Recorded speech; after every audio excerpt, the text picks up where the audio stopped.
Baiklah,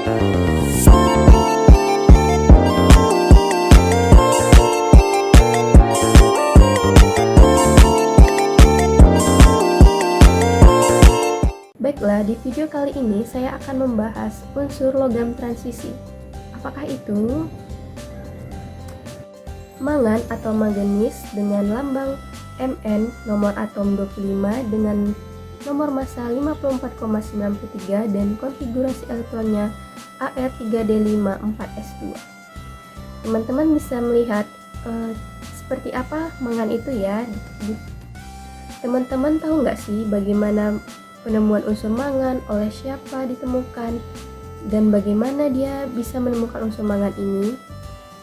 Nah, kali ini kita akan membahas sejarah penemuan unsur mangan.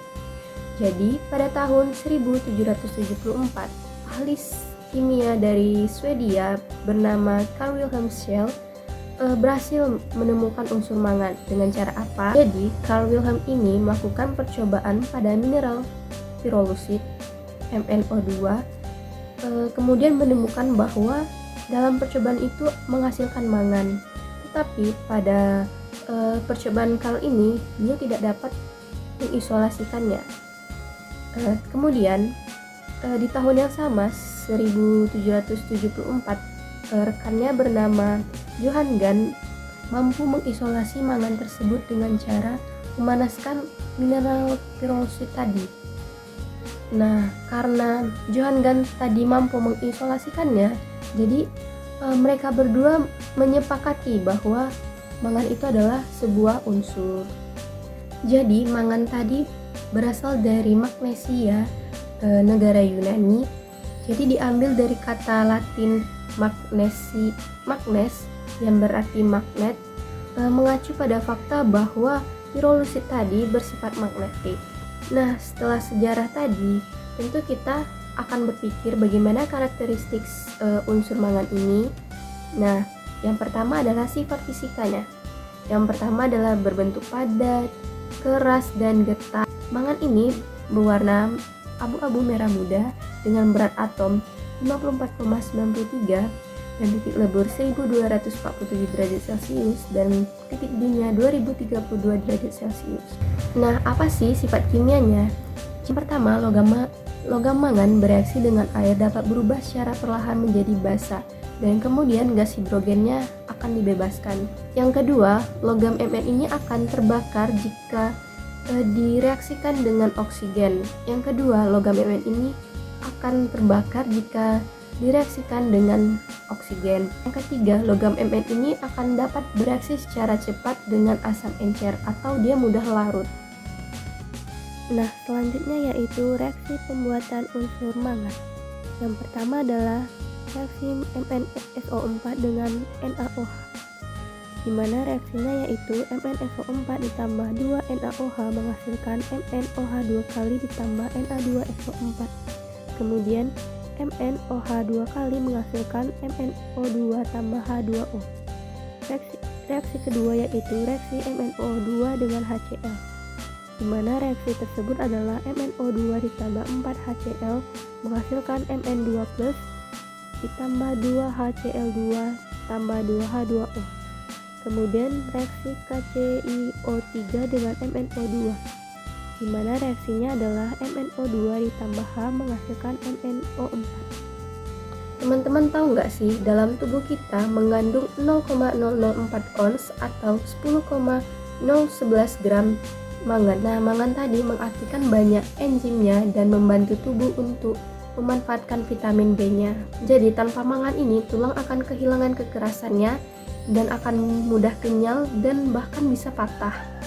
Yang kedua, hampir 90% di dunia ini mangan digunakan dalam industri besi dan baja. Senyawaan dan manfaatnya. Di sini saya mengambil senyawa KMNO4 atau kalium permanganat, digunakan sebagai indikator larutan asam. Jadi ketika dilarutkan dalam air, ia akan berubah warna menjadi ungu tua.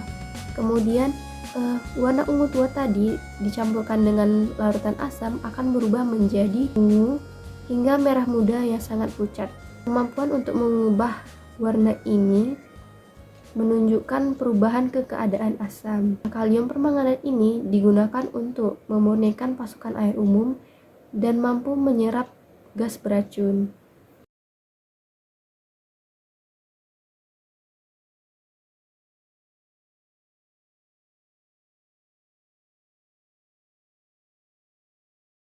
Manganese. What does it actually do in the body? Manganese is a trace mineral that is vital for the human body. Manganese contributes to the metabolism of amino acids, cholesterol, glucose, and carbohydrates. It also plays a role in reducing inflammation. Manganese may help promote strong and dense bones when combined with other nutrients such as calcium and vitamin D. For people with diabetes, manganese may help lower blood sugar levels. Along with vitamin K, manganese aids the formation of blood clots. Blood clotting, which keeps the blood in a damaged blood vessel, is the first stage of wound healing. The top 3 foods for getting manganese are wheat germ, pine nuts, and mussels.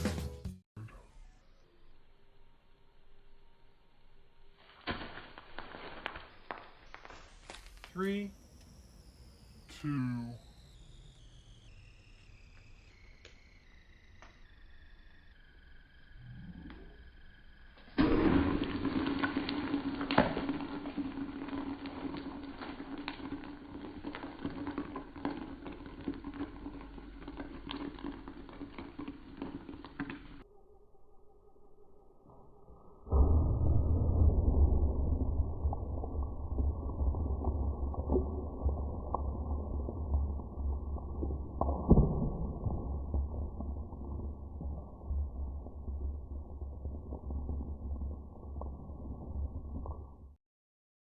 Baiklah, sekian video hari ini. Apabila ada kekurangan dan kesalahan kata, saya mohon maaf. Wabillahi taufiq wal hidayah. Wassalamualaikum warahmatullahi wabarakatuh. Dadah.